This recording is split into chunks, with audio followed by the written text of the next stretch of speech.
Los recursos procesales civiles. Los recursos procesales civiles. ¿Qué son? Son los medios que la ley concede a la parte que se cree perjudicada por una resolución judicial para obtener de ella que sea modificada o dejada sin efecto.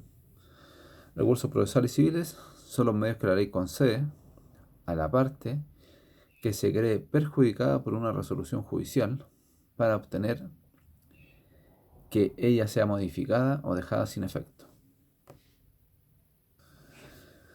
Recurso de aclaración, rectificación o enmienda. Recurso de rectificación, aclaración o enmienda. Es el medio que la ley concede a las partes para obtener que el mismo tribunal que dictó una resolución aclare los puntos obscuros o dudosos, salve las omisiones o rectifique los errores de copia, de referencia o de cálculos numéricos que aparezcan de manifiesto en la sentencia. Este recurso es una excepción al principio de deshacimiento del tribunal, el que implica que una vez notificada una sentencia definitiva o interlocutoria a alguna de las partes, no puede el tribunal que la dictó alterarla, modificarla de manera alguna. Sin embargo, existen casos en que hay una necesidad evidente de atenuar este principio, sin que se imponga a las partes la obligación de concurrir a un tribunal superior, pues ello no se justificaría. Se ha discutido por los autores acerca de la naturaleza jurídica de la aclaración, rectificación o enmienda, existiendo básicamente dos posiciones, siendo la mayoritaria aquella que sostiene que no es un recurso procesal, pues la naturaleza del objeto de los recursos procesales no coinciden con los propios de la aclaración o rectificación de fallos, ya que mediante los recursos se impugna una resolución a fin de rescindirla y de sustituirla por otra, lo que no ocurre en la aclaración, mediante la cual no se impugna una sentencia porque se la considera equivocada respecto a lo que decide. No se pretende su nulidad ni su reemplazo por otra. No se desea modificar un error de fondo o de contenido, sino una deficiencia de expresión. La aclaración o rectificación sería un incidente suscitado dentro del proceso de formación de la sentencia sin constituir un medio de impugnar fallos. Lo más importante de este recurso, ¿no es cierto?, que es un medio que concede la ley a las partes para obtener que el mismo tribunal que dictó una resolución, el mismo tribunal, aclare los puntos oscuros y dudosos, salve omisiones o rectifique errores de copia o de referencia o de cálculos numéricos. Cálculos numéricos que aparezcan de manifiesto en la sentencia. Este recurso es una excepción al principio del deshacimiento del tribunal.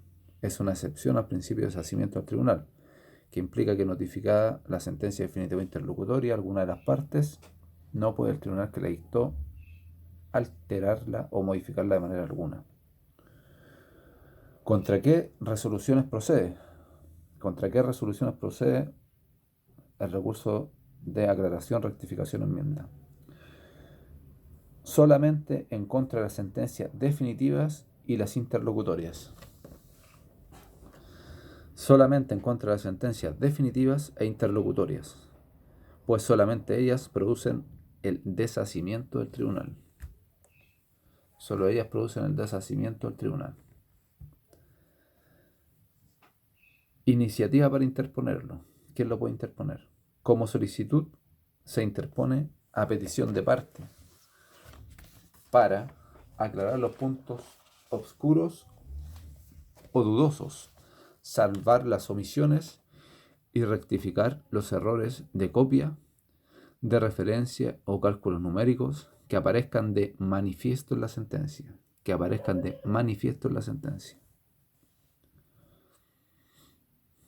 Plazo. en cualquier tiempo, aun cuando se trate de sentencias ejecutoriadas o respecto de las cuales hubiere otro recurso pendiente. Plazo en cualquier tiempo. Por su parte, el tribunal de oficio puede rectificar los errores de copia, de referencia o de cálculos numéricos que aparezcan de manifiesto en la sentencia. ¿Cuál es el plazo en este caso? Cuando lo realiza el tribunal de oficio, 5 días siguientes a la primera notificación de la sentencia. Cuando lo realiza el tribunal, 5 días. Cuando lo realiza la parte,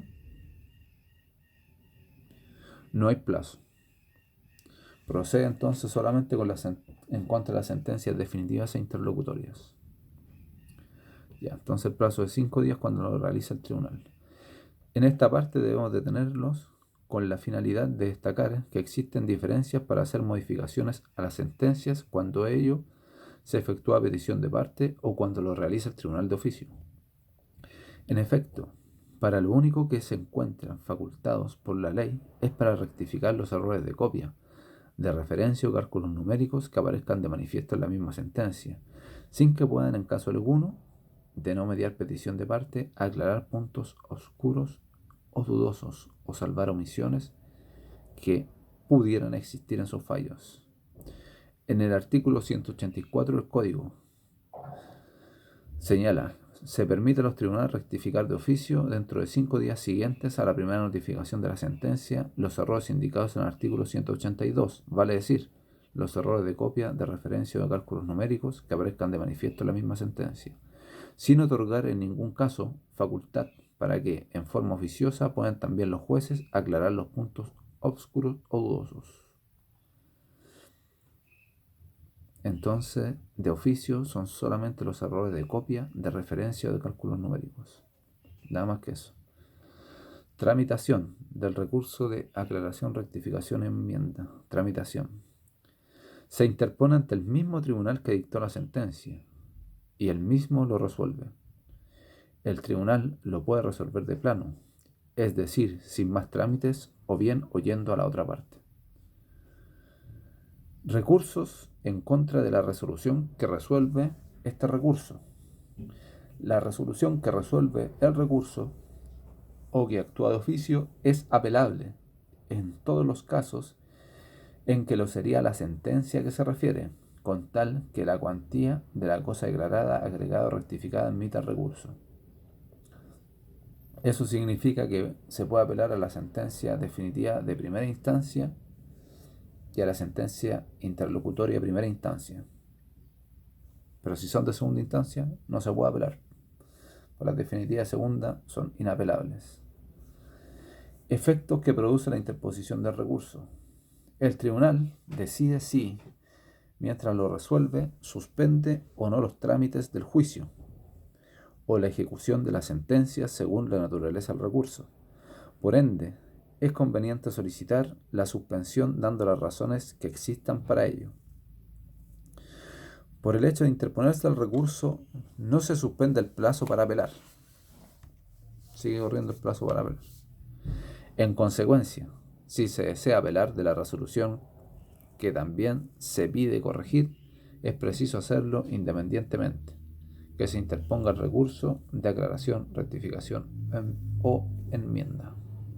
Si se desea apelar, se deben interponer los dos recursos conjuntamente por el hecho que el plazo comienza a correr para la apelación desde el mismo instante de la notificación de la sentencia definitiva de primera instancia, que sería en este caso interlocutoria de primera instancia. Recurso de reposición. Recurso de reposición es el medio que concede la ley a la parte agraviada por una resolución judicial para que el mismo tribunal que la dictó la modifique. Es el medio que concede la ley a la parte agraviada por una resolución judicial para que el mismo tribunal que la dictó la modifique. Resoluciones en contra de las cuales procede el recurso de reposición. En contra de los autos y decretos. Generalmente proceden contra los autos y decretos. Por excepción, resulta procedente en contra de las sentencias interlocutorias. Por excepción, procede en contra de las sentencias interlocutorias. ¿Ya? Plazo en contra de los autos y decretos, 5 días. Sentencias interlocutorias, 3 días. Entre los casos están los siguientes: la resolución que declara inadmisible la apelación en segunda instancia y la resolución que recibe la causa prueba y fija los hechos sustanciales pertinentes y controvertidos. En el caso de la resolución que declara inadmisible la apelación, ¿cuáles son las causales? Cuando el recurso fue interpuesto fuera de plazo, si la resolución es inapelable o no contiene los fundamentos de hecho y de derecho. En esos casos, ¿cierto? Resolución que declara inadmisible la apelación y resolución que recibe la causa prueba.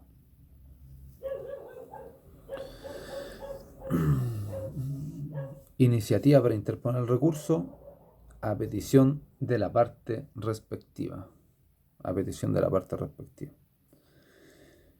Clases de recurso. Se distingue la reposición ordinaria y la reposición extraordinaria.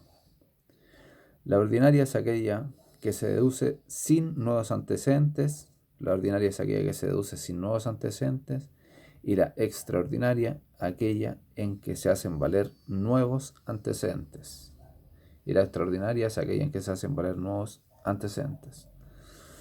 Por nuevos antecedentes se entiende todo hecho jurídico que no estuvo en conocimiento del tribunal cuando se dictó la resolución que se desea reponer. ¿Cuál es el plazo? Reposición ordinaria, 5 días desde la notificación de la respectiva resolución, y la extraordinaria en cualquier tiempo. La ordinaria 5 días y la extraordinaria en cualquier tiempo. Porque los autos y decretos no producen el deshacimiento del tribunal, sino que el tribunal los puede modificar o dejar sin efecto si se hacen valer nuevos antecedentes. Esto dice en cualquier tiempo, pero sería solamente hasta la citación a oír sentencia. Hasta la citación a oír sentencia. Reposición en contra de las sentencias interlocutorias. ¿Cuál sería el plazo? 3 días. Dentro de 3 días. De la sentencia interlocutoria el plazo sería 3 días. La tramitación. Se debe interponer ante el tribunal que dictó la resolución y conoce del mismo tribunal. Entonces la tramitación, primero, se la debe interponer ante el mismo tribunal que dictó la resolución y la conoce el mismo tribunal. 2. El tribunal resuelve de plano la reposición, es decir, sin más trámites. El tribunal resuelve de plano la reposición, es decir, sin más trámites. No obstante lo anterior, cuando se interpone la reposición extraordinaria, esto es, con nuevos antecedentes, el tribunal debe darle tramitación de un incidente, pues el inciso segundo del artículo 181 no alude a la forma de tramitación en este caso, por lo que se aplican las reglas generales de las cuestiones accesorias. Se le da tramitación de incidente o se le da traslado a la contraria para en 3 días objetar, para contestar el incidente. Por último, cuando se deduce la reposición en contra de la sentencia que recibe la causa prueba y fija los hechos sustanciales pertinentes y controvertidos, el tribunal puede resolverla de plano o darle tramitación incidental. Por último, cuando se deduce reposición en contra de la sentencia que recibe la causa prueba y fija los hechos sustanciales pertinentes y controvertidos, el tribunal puede resolverla de plano o darle tramitación incidental. ¿Cuáles son los efectos de la interposición del recurso de reposición? ¿Cuáles son los efectos? El auto decreto quedan suspendidos hasta que se falla el recurso. Primero, el auto decreto quedan suspendidos hasta que se falla el recurso.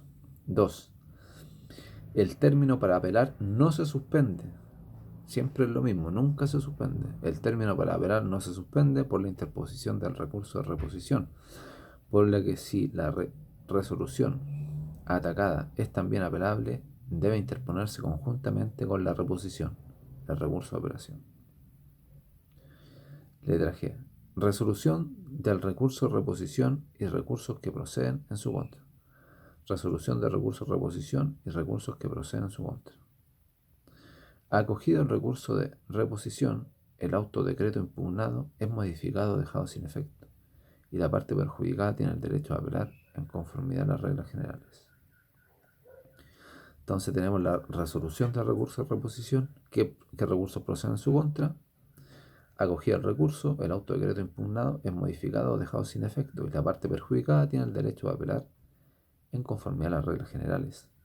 Rechazado el recurso de reposición, la resolución es inapelable, sin perjuicio, como se dijo, que también se hubiera interpuesto la apelación en contra de la respectiva resolución. O sea, yo repongo con apelación en subsidio, en caso de que me rechacen el recurso de reposición. Porque si repongo sin apelar en subsidio, después el plazo de la apelación se me va a pasar. Si el tribunal demora 10 días para resolver la reposición, yo solo tengo 3 días para apelar. Por eso tengo que interponerla conjuntamente. Recurso de hecho. Recurso de hecho. Es el medio que concede la ley a las partes agraviadas por una resolución del tribunal inferior al proveer la apelación para pedir al tribunal superior que enmiende conforme a derecho esa resolución. Recurso hecho es el medio que concede la ley a las partes agraviadas por la resolución del tribunal inferior al proveer la apelación para pedir al tribunal superior que enmiende conforme a derecho esa resolución. Clases de recurso de hecho. Se distingue verdadero y falso recurso de hecho. Son solamente distinciones doctrinarias. El código no lo ve así. Verdadero y falso recurso de hecho. Verdadero recurso de hecho es aquel que se refiere a la situación que el tribunal inferior deniega un recurso de apelación que ha debido concederse. Es aquel que se refiere a la situación que el tribunal inferior deniega un recurso de apelación que ha debido concederse. Tramitación del verdadero. Tramitación. Ya. Primero, se interpone ante el tribunal que debe conocer la apelación, o sea, ante el tribunal superior. Se interpone ante el tribunal que debe conocer la apelación, o sea, ante el tribunal superior. El tribunal superior, al interponerse el recurso, puede decretar una orden de no innovar, cuando hay antecedentes que justifican esa medida, con lo cual no se puede seguir tramitando el proceso en primera instancia. En cuanto al plazo, debe interponerse dentro del término de 5 días, plazo que se cuenta desde la notificación de la resolución que niega conceder el recurso de apelación. Entonces se interpone ante el tribunal que debe conocer la apelación. Al tribunal superior, al interponerse, puede decretar una orden de no innovar cuando haya antecedentes que justifiquen esa medida. Significa la orden de no innovar que suspende el conocimiento del tribunal de primera instancia. No se podrá seguir tramitando.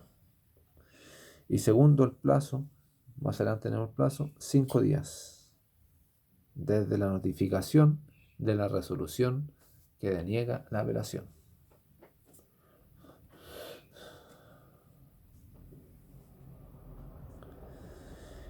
El tribunal superior solicita informe al juez para que exponga las razones que tuvo para denegar el recurso, no señalando la ley el plazo para evacuar el informe, por lo que es indicado por el tribunal superior.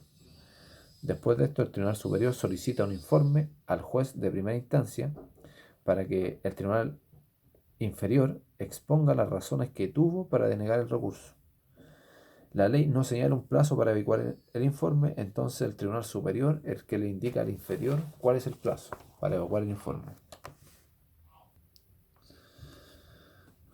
Una vez recibido el informe, se ordena traer los autos en relación para resolver el recurso, para lo cual el tribunal puede solicitar la carpeta electrónica.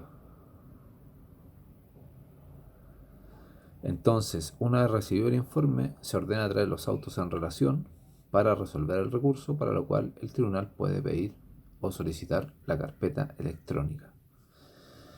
Estas preguntas de examen siempre lo hacen. Siempre lo hacen esto.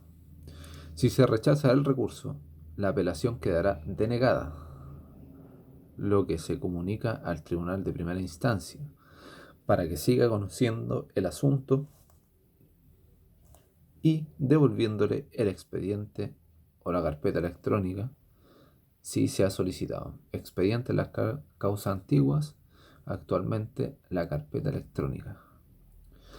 Si se acoge el recurso, la apelación se concederá y se ordenará al tribunal inferior la remisión del proceso, si no se había solicitado antes, o se retendrá el mismo en el poder del tribunal superior para continuar con la tramitación correspondiente de la apelación.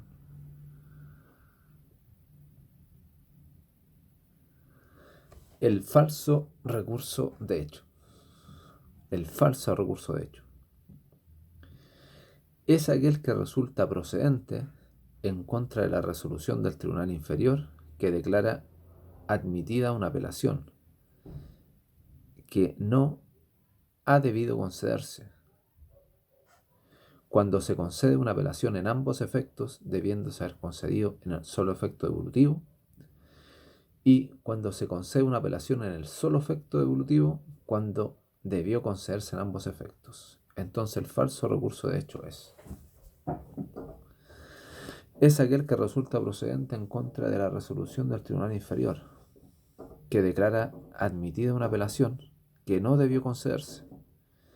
Cuando se concede una apelación en ambos efectos, debiendo haberse concedido en el solo efecto devolutivo, y cuando se concede una apelación en el solo efecto devolutivo, debiendo concederse en ambos efectos.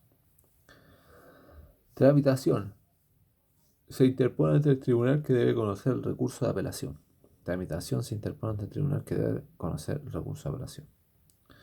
El plazo para recurrir es aquel que indica el artículo 205 días. El plazo es de 5 días.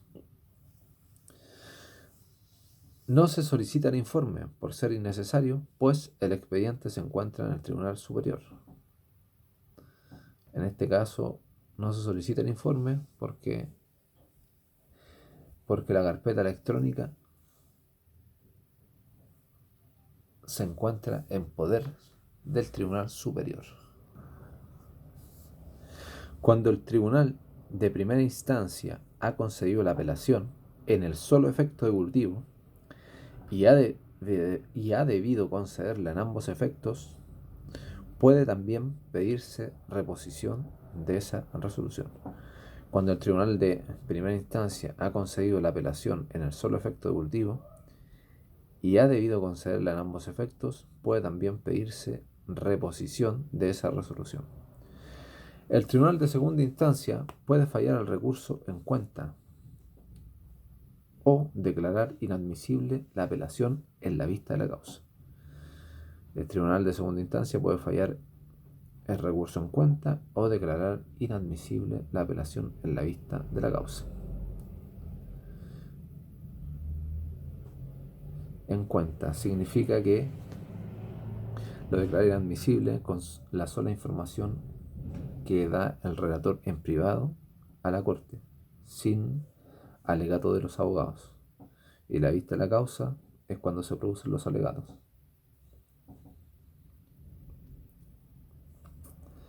Este tipo de recurso, de hecho, se concede en cuenta, es decir, sin necesidad de colocar la causa en tabla, pues el artículo 196 del Código señala que el Tribunal Superior puede declarar desde luego.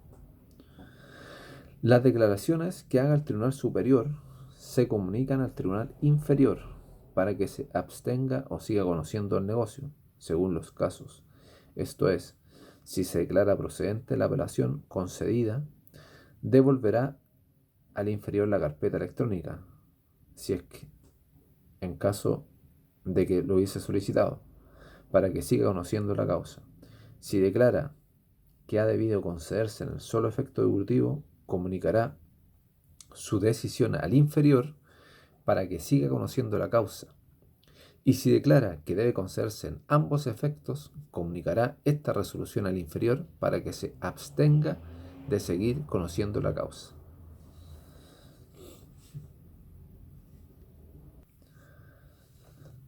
Entonces, las declaraciones que haga el Tribunal Superior se comunican al inferior para que se abstenga o siga conociendo el negocio según los casos. Esto es, si declara improcedente la apelación concedida, devolverá la carpeta electrónica al Tribunal Inferior para que siga conociendo la causa. Si declara que ha debido concederse en el solo efecto devolutivo, comunicará su decisión al inferior para que siga conociendo la causa. Y si declara que debe concederse en ambos efectos, comunicará esta resolución al inferior para que se abstenga de seguir conociendo la causa mientras el Tribunal Superior conoce el recurso de apelación.